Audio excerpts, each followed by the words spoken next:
पितृपक्ष की शुरुआत 17 या 18 से। जाने क्या कहते हैं ज्योतिषाचार्य। पितृपक्ष 2024।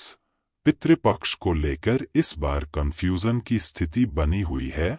कुछ लोग 17 सितंबर को पूर्णिमा तिथि से श्राद्ध कर रहे हैं तो कुछ 18 सितंबर से।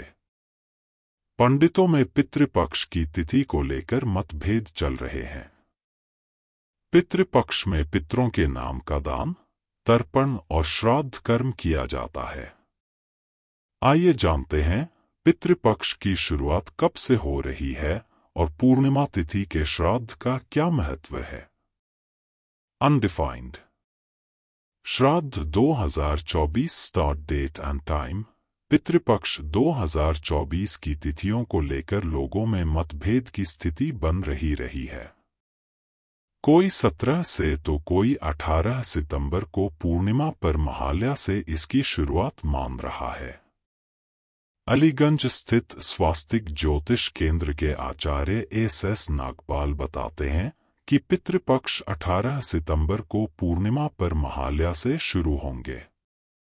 इस दिन पूर्णिमा सुबह 8:04 तक है। इसी दिन पूर्णिमा और प्रतिपदा का श्राद्ध किया जाएगा। 19 को द्वितीया, 20 को तृतीया, 21 को चतुर्थी श्राद्ध किया जाएगा। पंचमी 22 को, वहीं षष्ठी और सप्तमी 23 को, अष्टमी 24 को, नवमी 25 को, दशमी 26 को, एकादशी श्राद्ध 27 को करेंगे। 28 तारीख में कोई श्राद्ध नहीं किया जाएगा। द्वादशी 29 को, त्रयोदशी 30 सितंबर, चतुर्दशी श्राद्ध 1 अक्टूबर को होगा। वहीं सर्वपितृ अमावस्या श्राद्ध 2 अक्टूबर को होगी। 17 सितंबर को पूर्णिमा तिथि का श्राद्ध। उप्र संस्कृत संस्थान के पूर्व कर्मकांडी प्रशिक्षक रहे पं अनिल कुमार पांडेय काशी के ऋषिकेश पंचाग के अनुसार बताते हैं कि पूर्णिमा 17 सितंबर को सुबह 11 बजे लग जाएगी। चूंकि श्राद्ध में उदया तिथि का विचार नहीं किया जाता है और श्राद्ध दोपहर को ही किया जाता है, इसलिए पूर्णिमा का श्राद्ध इस दिन किया जा सकता है। 18 को प्रतिपदा का श्राद्ध किया जाएगा।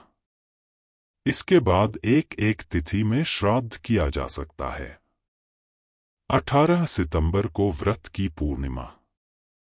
वहीं चौक के पंडित दिनेश कुमार झिंगरन उर्फ गुड्डू पंडित काशी के महावीर पंचाग के अनुसार बताते हैं कि 18 को सुबह स्नानदान की पूर्णिमा है। इस दिन पूर्णिमा का श्राद्ध किया जाएगा।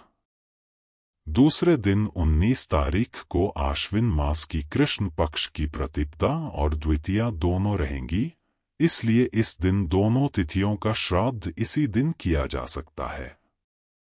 पूर्णिमा की श्राद्ध का महत्व। पूर्णिमा के श्राद्ध को ऋषि तर्पण कहा जाता है। इस दिन अगस्त्य मुनि का तर्पण किया जाता है।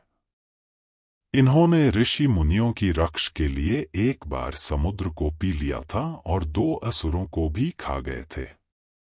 इन्हीं के सम्मान में श्राद्ध पक्ष की पूर्णिमा तिथि को इनका तर्पण करके पितृपक्ष की शुरुआत की जाती है। जिनकी मृत्यु की तिथि पूर्णिमा को है, इस दिन उनका श्राद्ध किया जाता है। इस तिथि को प्रोष्ठबदी पूर्णिमा भी कहते हैं। भाद्रपद पूर्णिमा के दिन पितरों के नाम का दान, पुण्य और भोजन करवाना चाहिए। साथ ही गाय, कौए और कुत्ते के लिए अलग से ग्रास निकालकर खाना चाहिए। पितरों का रहता है आशीर्वाद। पितरों को समर्पित 15 दिनों की अवधि बहुत शुभ मानी जाती है। इन दिनों पितरों की आत्मा की शांति, पिंडदान, श्राद्ध कर्म, तर्पण आदि कार्य किए जाते हैं। धार्मिक मान्यताओं के अनुसार जिस व्यक्ति पर पितर प्रसन्न हो जाते हैं, उसको जीवन में कभी किसी चीज की कमी नहीं होती है और पितृदोष से मुक्ति भी मिलती है। पितृपक्ष की शुरुआत भाद्रपद मास की पूर्णिमा तिथि से होती है और आश्विन मास की कृष्ण पक्ष की अमावस्या तिथि को समापन होता है। धार्मिक मान्यताओं के अनुसार पितृपक्ष में पृथ्वी लोक पर अपने परिवार के सदस्यों से मिलते हैं। इसके बाद पितरों के नाम का दान, तर्पण और श्राद्ध कर्म किया जाता है। पितृपक्ष में कुछ चीजें ऐसी हैं जिनकी खरीदारी बिल्कुल भी नहीं करनी चाहिए, जैसे झाड़ू, सरसों का तेल, नमक। इन 3 चीजों की श्राद्ध पक्ष में खरीदारी नहीं की जाती।